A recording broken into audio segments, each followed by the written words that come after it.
Manipulation data को update, modify और delete करने के काम आती है। हम जिस तरीके से हम फेसबुक यूज़ करते हैं, फेसबुक मेटा ने बनाया, फेसबुक का फ्रंट एंड हमें दिखाई देता है, बैक एंड शो नहीं होता। लेकिन हम जैसे ही ऐप इंस्टॉल करते हैं तो अगर हमने गलत पासवर्ड डाला है तो वो हमें बैक एंड से पता चलता है। तो जो बैक एंड की जितनी भी चीज़ें होती हैं जो हमें विजिबल नहीं होती, वो सभी एसक्यूएल डेटा के थ्रू बनती है। एसक्यूएल में बहुत सारी मल्टीपल चीज़ें होती है, जैसे डेटा को एनालाइज करना, बैक एंड में सिक्योरिटी देना। सिक्योरिटी इसलिए कि अगर डेटा में कुछ गलत होगा तो वो हमें तुरंत ही अपडेट कर देता है।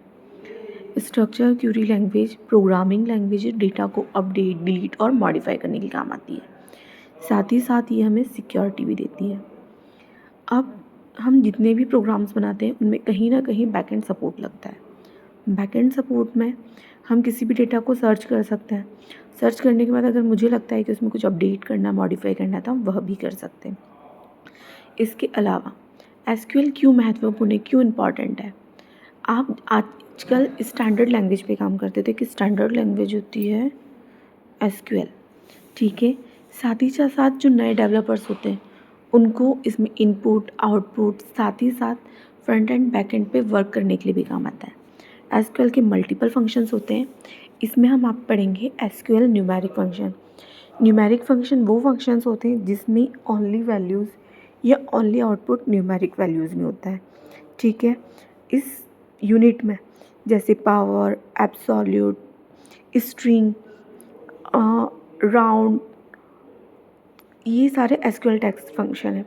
एसक्यूएल मैथ्स फंक्शन के साथ हम उन्हें कहाँ यूज़ करेंगे, कैसे यूज़ करेंगे, किस तरह से किसी चीज़ में ज्वाइन कराएंगे, वो सारी चीज़ें।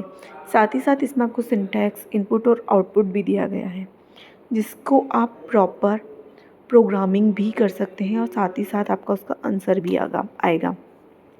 एसक्यूएल न्यूमेरिक फंक्शंस वे फंक्शंस होते हैं जो किसी भी डेटाबेस के डेटा में स्टोर होते हैं।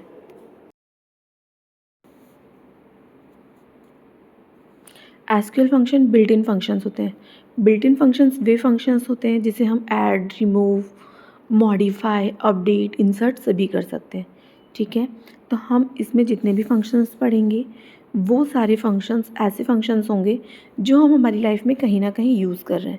इसका मैंने एक टेबल बनाई है जो आपको बता रही हूँ। जैसे एबीएस, एबीएस का मतलब होता है एब्सोल्यूट वैल्यू, जिसका आंसर -10। इनपुट अगर मैं -10 फील करूँगी तो आउटपुट 10 आएगा। मतलब जो भी नेगेटिव वैल्यूज़ है वो पॉजिटिव में कन्वर्ट हो जाएगी। कॉस, साइन और टैन, ये वैल्यूज़ हमें -1 से +1 के बीच की वैल्यूज़ बताती है। इसके अलावा सील और सीलिंग वो वैल्यूज़, तो कभी भी सीलिंग या सील आए तो हमेशा ध्यान रखना है कि 25.50 एक राउंड फिगर नंबर होता है, जिसमें 50 से कम में आंसर 25 होगा और 50 से ज़्यादा में 26 होगा। जैसे 75 है, 25.75 तो आंसर 26 होगा। इसी तरह से मैंने आपको आगे भी दे रखे हैं। इन सभी की डिटेल्स आपको आगे मिलेंगी। जैसे कि स्क्वायर 5 हो जाता है। टर्नकेट में पॉइंट कॉमा 2 लिखा है, मतलब पॉइंट के बाद की 2 वैल्यूज़ आएंगी। पावर 4 टू दी पावर 2, तो 4 का स्क्वायर 16 होता है। रेडियन 180 यानी 3.14। राउंड 5.543, मतलब अप्रॉक्स 6, क्योंकि 50 की बात की है। इसी तरह से हम इसकी आगे भी डीप में डिटेल्स करेंगे। जितने भी टैन, साइन, कॉस, टैन, ये सभी वैल्यूज़ -1 से +1 के बीच में होती है। हम जो भी प्रोग्राम लिखेंगे उनकी थ्योरी, सिंटैक्स, इनपुट, आउटपुट आपको प्रॉपर बताया गया है। किसी भी चीज़ से रिलेटेड आपको कोई भी कमेंट हो या प्रॉब्लम्स हो तो आप कमेंट्स कर सकते हैं। Thank you, have a nice day.